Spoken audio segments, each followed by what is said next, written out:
یہ بھائی نے پوچھا تھا کہ آج کل یہ معاشرے میں رواج دیکھا ہے کہ گھر کے جو بڑے بوڑھے ہوتے ہیں وہ بعض اوقات بچیوں کے سر پر یا کندھے پر بھی ہاتھ رکھ دیتے ہیں، جبکہ رشتہ بعض اوقات نامحرم کا ہوتا ہے اور یوں ہی بالعکس بھی ہو رہا ہوتا ہے، تو کیا حکم شرع ہوگا؟ دیکھیں، اگر تو بہت ہی بوڑھا شخص ہے کہ بالکل مطلب جیسے 70 سے ابو ہو گیا ہے، غیر جاذب النظر اور کوئی طاقت جسمانی نظر نہیں آتی ہے، اسی طرح کوئی بوڑھی خاتون ہیں کہ وہ اوور ایج ہو جانے کی بنا پر بالکل جاذبیت نہیں رکھتی ہیں، بہت ہی بوڑھی ہو گئی ہیں، تو ان کے احکام جوانوں سے جدا گانا ہو جاتے ہیں۔ لہٰذا اس لیے فقہ حنفی کی باقاعدہ کتابوں میں لکھا ہے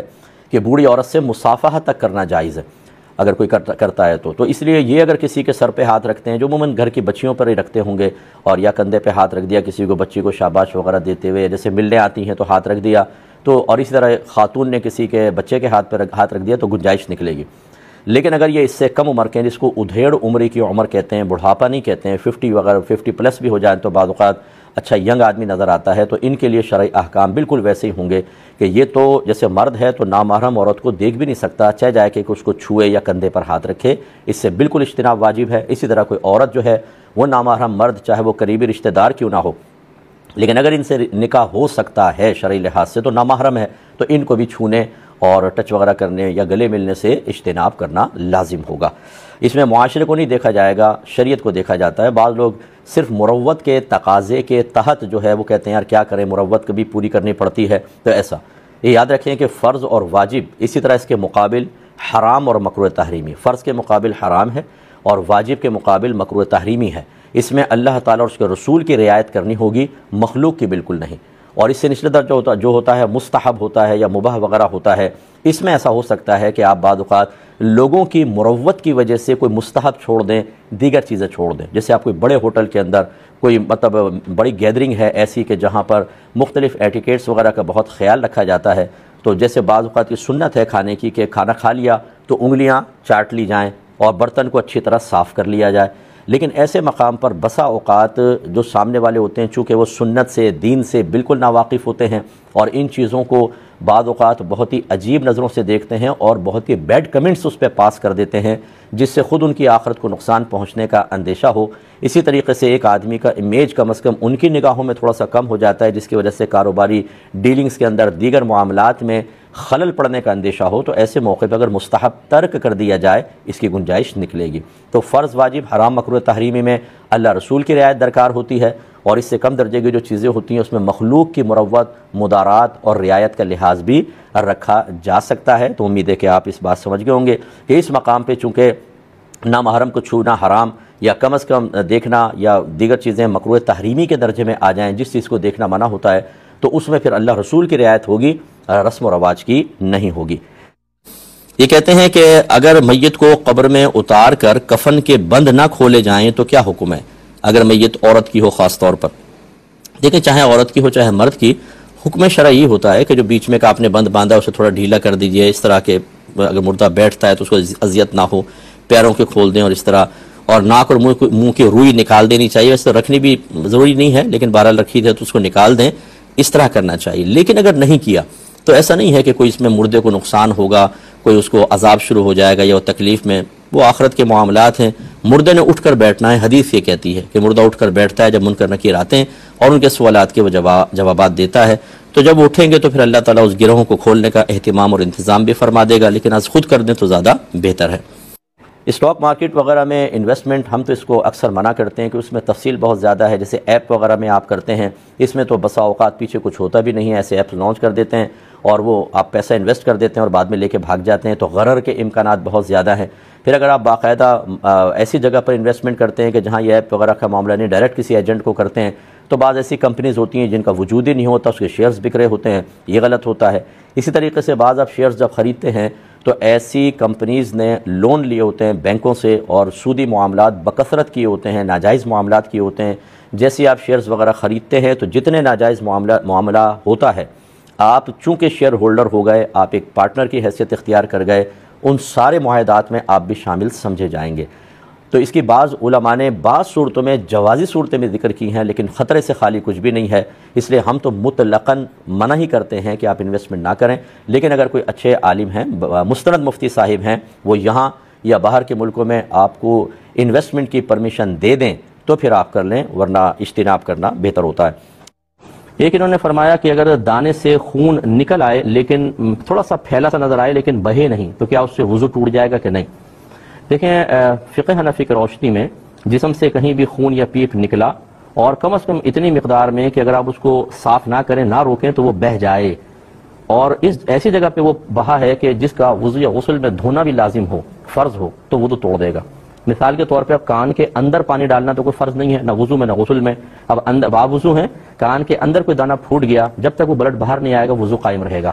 لیکن اگر ہاتھ پر یا پاؤں پر اس طرح خون نکلا اور آپ سمجھتے ہیں کہ اگر اس کو نہ روکتے تو یہ بہہ جاتا، تو وضو ٹوٹے گا۔ اب جو آپ نے صورتحال بتائی ہے اس میں تھوڑا سا خون نکل کے ہلکا سا پھیلا ہے، لیکن جب آپ یہ ٹیڑھا کرتے ہیں وہ چلتا بلتا نہیں ہے، تو یہ تھوڑے سے پھیلنے کو بہنا نہیں کہتے ہیں، لہٰذا سے وضو نہیں جائے گا۔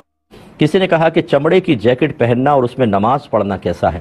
اور اگر پتہ چل جائے کہ یہ سور کے چمڑے کی بنی ہوئی ہے تو کیا حکم شرع ہوگا؟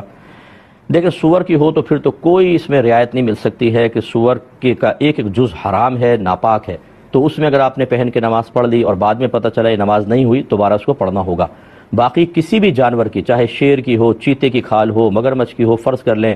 کسی بھی جانور کی کھال ہو، اگر اس کو پہلے خشک کر لیا گیا،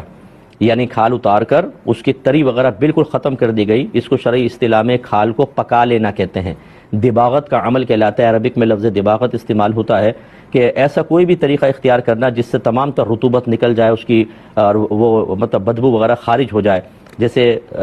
یہ سمندری نمک لگا کر اس کو ڈال دیتے ہیں اور اس میں ساری تری وہ نمک جو ہے وہ نکال لیتا ہے، پھر اس کو خشک کر لیتے ہیں، تو بالکل پھر یہ چمڑا استعمال کے قابل ہو جاتا ہے۔ تو اگر ایسا ہے تو دباغت کے بعد ہر جانور کی کھال پاک ہو جاتی ہے، چاہے اس جانور کا کھانا حرام ہو، تو اس میں اگر جیکٹ بنا لی جائے تو بالکل ٹھیک ہے، لیکن سور کی جیکٹ کی بالکل اجازت نہیں ہوگی، جیسے کہ آپ کو عرض کیا۔ یہ بہن نے کہا کہ آنکھ میں الرجی ہے، اس کی وجہ سے اگر پانی نکلا لیکن باہر نہیں نکلا، صرف پلک تک پہنچا ہے، تو کیا حکم شرع ہوگا؟ دیکھیں، اگر پلک تک پہنچ گیا، پوری پلکیں گیلی ہو گئیں، تو یہ پلک جو ہے یہ خارج کا حصہ ہی ہوتی ہے، اسی لیے وضو میں اس کے ہر بال کا دھونا لازم ہوتا ہے، اور اسی لیے کہا گیا ہے کہ پلک کے اوپر اگر کوئی سخت چیز جمی ہوئی ہے تو اس کو چھڑانا ہوگا۔ اس لیے اگر اتنا پانی نکلا کہ پلکوں کے اوپر آ گیا ہے تو پھر اس کا مطلب وہ آنکھ سے باہر ہی آ گیا ہے، تو لہذا وضو کو توڑ دے گا، دوبارہ وضو کرنا ہوگا۔ اگر صرف آنکھ کے اندر اندر رہتا نا، صرف وہ جیسے تری سی نظر آ رہی ہے لیکن آنکھ سے باہر نہیں آئی، تو پھر گنجائش تھی، لیکن پلک پر آ گیا ہے تو ٹوٹ جائے گا۔ خاتون نے کہا کہ آج کل ہمارے ہاں خواتین کا درس و تدریس، درس و تفسیر کا بڑا زور ہے، تو کیا عورتیں اس طرح تفسیر بیان کر سکتی ہیں؟ پہلی چیز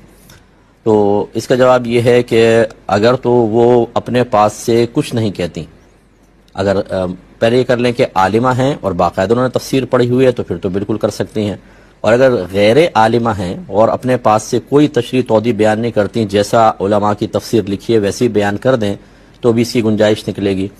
اور تیسری صورت یہ ہوتی ہے کہ غیر عالمہ ہیں، وہ تفسیر کسی کے بھی بیان کر رہی ہیں لیکن اپنے پاس سے بھی نکات نکال کر بیان کر رہی ہیں، تو ایسے تفسیر بیان کرنا گناہ ہوتا ہے،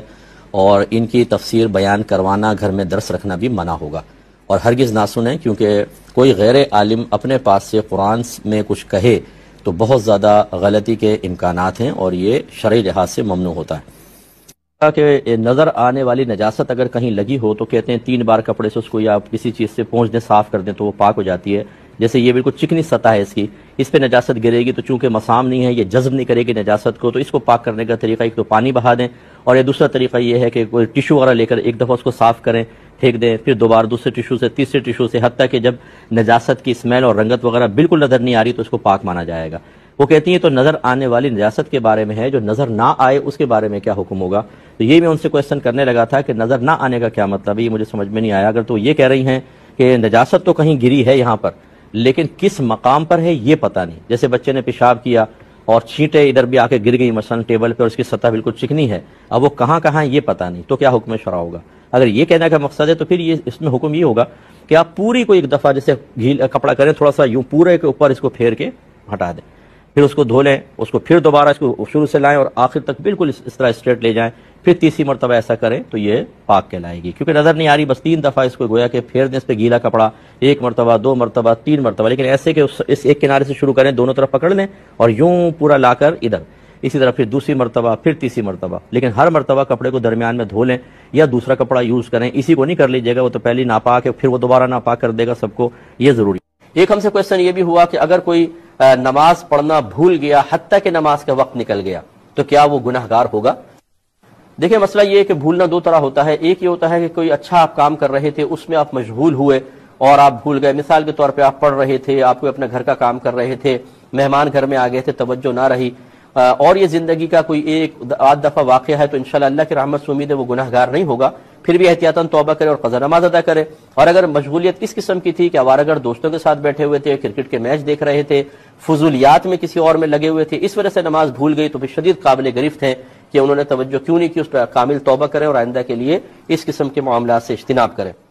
یہ کہتے ہیں کہ بعض لوگ دوران نماز ہلتے رہتے ہیں، کبھی ایڑیاں اٹھاتے ہیں پیچھے سے، کبھی آپ دیکھیں تو وہ رکوع میں جائیں تو پاؤں کی انگلیاں ہلاتے رہتے ہیں. کیا حکم شرع ہے؟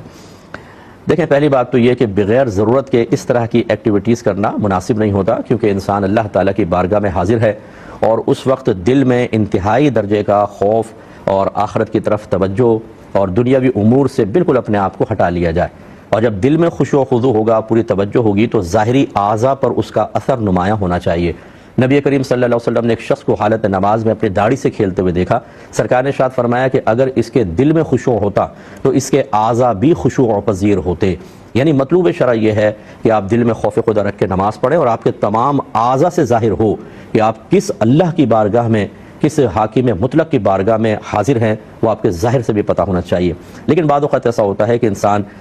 قصد و ارادے کے ساتھ ایسا نہیں کرتا، بلکہ ایک دائمی اس کی عادت ہوتی ہے. جیسے بعض یوں کرتے ہیں، دیکھیں آپ، بعض یوں کرتے ہیں، بعض بار بار اس طرح کرتے ہیں، بعض یوں انگلی کو یوں کرتے ہیں، تو وہ عادت اتنی پختہ ہوتی ہے کہ حالت نماز میں عدم توجہی کی بنا پر ایسا ہو جاتا ہے. بہرحال جب نماز سے فارغ ہو جائیں تو بڑے پیار محبت سے ان کو گزارش کر دیں کہ ایسا آپ کرتے ہیں، آپ کی وجہ سے دوسرے بھی ڈسٹرب ہوتے ہیں اور حالت نماز میں ایسا کرنا مناسب نہیں ہے. تو غیر مناسب ہے لیکن بہرحال گناہگار قرار نہیں دیں گے. ایک یہ کہتے ہیں کہ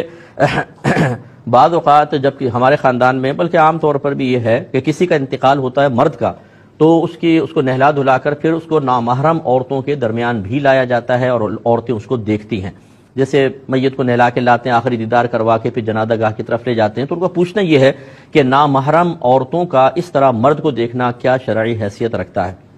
دیکھیں یہ جائز ہے. عورت جو ہے وہ ایک مرد کو حالت زندگی میں بھی دیکھ سکتی ہے، یعنی جب وہ زندہ ہو مردہ کی بھی دیکھ سکتی ہے، بشرطے کہ دل میں کوئی برا خیال نہ آئے. یعنی بری نیت سے عورت کا مرد کو دیکھنا یہ منع ہوتا ہے. عورت کے لیے اس میں چھوٹ ہے. مرد عورت کو اچھی نیت سے بھی نہیں دیکھ سکتا. وہ یہ کہے کہ میں تو بہن کی نیت سے دیکھ رہا ہوں، ماں کی نیت سے، وہ نامحرم کو نہیں دیکھ سکتا. عورت کو اجازت ہوتی ہے، یا اس کے دلائل بھی ہیں لیکن میں وقت کی قلت کی بنا پر دلیل عرض نہیں کر رہا، عورت نامحرم کو بہرحال دیکھ سکتی ہے بشرطے کہ برائی کا دل میں ارادہ نہ ہو. اور مردے کو دیکھ کے تو کیا برائی کا ارادہ دل میں آئے گا، ویسے ہی خوف وغیرہ ہوتا ہے. تو بہرحال نامحرم عورتیں مرد میت کو دیکھ سکتی ہیں. لیکن اگر خاتون کا جنازہ ہو تو جیسے میں نے عرض کیا، مرد نہ زندہ عورت کو دیکھ سکتا ہے، نہ نامحرم مردہ عورت کو دیکھ سکتا ہے، اس سے اجتناب کرنا ہوگا.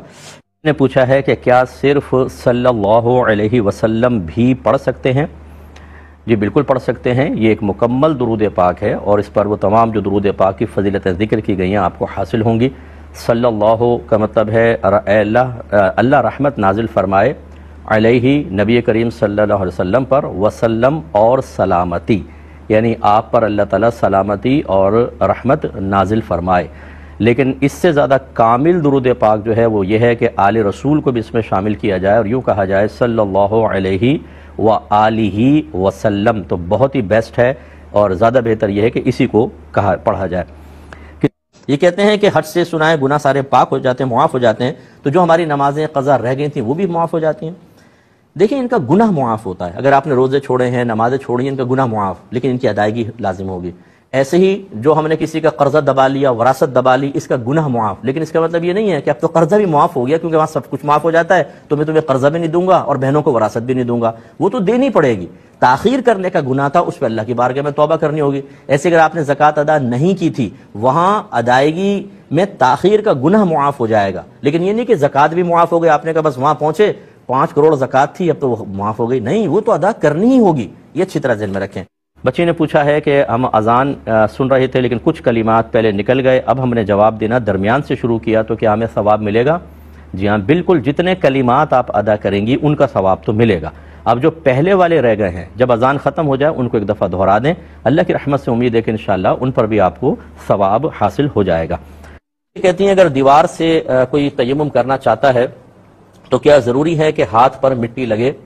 یہ میں نے پچھلے پروگرام میں بھی اس کا جواب دیا تھا کہ جب آپ پتھر سے تیمم کرنا چاہتے ہیں، ہاتھ پھیرتے ہیں پتھر پر، تو اس پہ گرد و غبار کا ہونا ضروری نہیں ہے۔ اسی طرح اگر چونے کی دیوار ہے، چونا ہوا ہے، قلعی ہوئی چونے کی وہ رنگ کیا ہوا ہے، وہ تو چونا چونکہ زمین کی جنس سے ہوتا ہے، اس پہ آپ ہاتھ پھیریں، چاہے پورے ہاتھ سفید ہو یا نہ ہو، بس ٹھیک ہے آپ نے ہاتھ پھیر لیا، اس سے بھی آپ کر سکتے ہیں۔ اور اگر سنگ مرمر کی دیوار ہے وہ تو چکنی ہوگی، اس پہ چاہے گرد ہو یا نہ ہو آپ ہاتھ پھیریں گے تو بس یہ آپ کے لیے تیمم کے لیے کافی۔ امام اعظم کا قول یہی ہے۔ ایک بھائی کہتے ہیں کہ داڑھی رکھنا فرض ہے یا سنت؟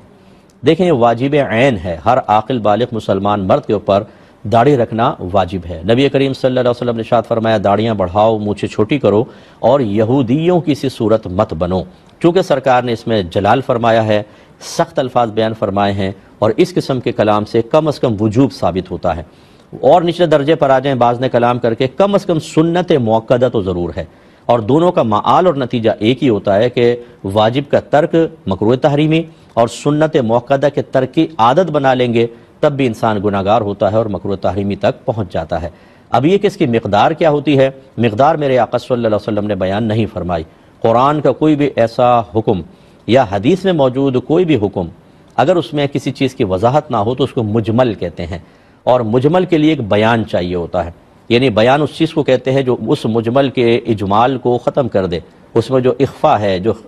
کمی مظاہر نظر آ رہی ہے، وضاحت کی کمی، اس پوری وضاحت ہو جائے۔ جو بھی چیز ایسا کرے گی اس کو بیان کہیں گے، وہ کبھی آیت بھی ہو سکتی ہے، وہ حدیث بھی ہو سکتی ہے، وہ صحابہ کا عمل بھی ہو سکتا ہے۔ لہذا صحابہ کرام کا عمل دیکھا تو حضرت ابو ہریرہ اور حضرت عبداللہ ابن عمر رضی اللہ تعالی عنہما دونوں کے بارے میں منقول ہے کہ آپ لوگ ایک مٹھی کے بعد داڑھی کو کٹوا دیا کرتے تھے۔ تو اس حدیث کو نبی کریم یعنی ان کے اعمال کو یا عمل کو نبی کریم صلی اللہ علیہ وسلم کی حدیث کے اجمال کو دور کرنے کے سلسلے میں بیان سمجھا گیا ہے کہ داڑھی رکھنا واجب بحکم حدیث، اور کم از کم ایک مٹھی ہونی چاہیے، کیونکہ دو صحابہ سے یہ بات ثابت ہو گئی۔ باقی حضرت مولا علی رضی اللہ تعالی عنہ کے بارے میں منقول ہے کہ آپ کی داڑھی شریف پورے سینے کو بھر دیا کرتی تھی۔ جو مولا علی سے محبت رکھتے ہیں کم از کم داڑھی بڑی رکھے۔ اس طرح امام حسن کی بڑی داڑھی، امام حسین کی داڑھی، ابو بکر صدیق رضی اللہ تعالی عنہ کی داڑھی کافی طویل تھی، عمر فاروق رضی اللہ تعالی عنہ کی داڑھی گھنی تھی، رحمت کونین صلی اللہ علیہ وسلم کی ریش مبارکہ بڑی تھی۔ جب سب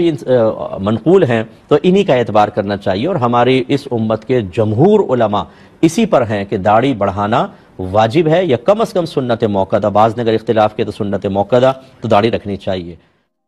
تو آپ نے جو وضاحت فرما دی بیسٹ ہے، لیکن میں چند صورتیں لے لیتا ہوں۔ ایک تو نماز سے پہلے ہی ہلکا ہلکا غلبہ ہوتا ہے، تو پھر نبی کریم صلی اللہ علیہ وسلم نے یہی فرمایا کہ جس کی توجہ اس طرف ہو پہلے وہ جا کر وضو وغیرہ کرے، یعنی اس سے فراغت حاصل کرے، وضو کرے، اس کے بعد نماز پڑھے۔ حتیٰ کہ اگر جماعت کھڑی ہوئی ہے اور آپ کو پیشاب آ رہا ہے، باوضو بھی ہیں، پہلے پیشاب کریں، دوبارہ وضو کریں، اب رکعتیں نکل جائیں کوئی بات نہیں، لیکن بعد میں شامل ہوں، کیونکہ یہ اکثر آپ بھی دیکھیں گے، آپ بھی مانیں گے کہ نفسیاتی طور پہ ایک اثر یہ ہوتا ہے کہ اگر آپ کو تھوڑا بہت پیشاب آ رہا ہے نا، عام حالت میں ہوتے تو شاید آپ کی توجہ بھی نہ ہوتی، موبائل میں لگتے ہٹ جاتے، لیکن جب آپ نماز میں کھڑے ہوں گے تو بار بار توجہ پیشاب کی طرف جائے گی، اور حالت نماز میں جب کہ آپ اللہ تبارک و تعالیٰ کی بارگاہ میں حاضر ہیں یقینی طور پر، اور توجہ گندی چیز کی طرف جائے اس لیے محبوب نہیں۔ تو نماز سے پہلے تو ضرور، ایک ہے کہ نماز شروع کی اور اس کے بعد غلبہ ہوا اور ختم نہیں ہوا، تو جیسی غلبہ زیادہ محسوس ہو نماز توڑ دینا واجب ہے، پھر آپ جائیں اور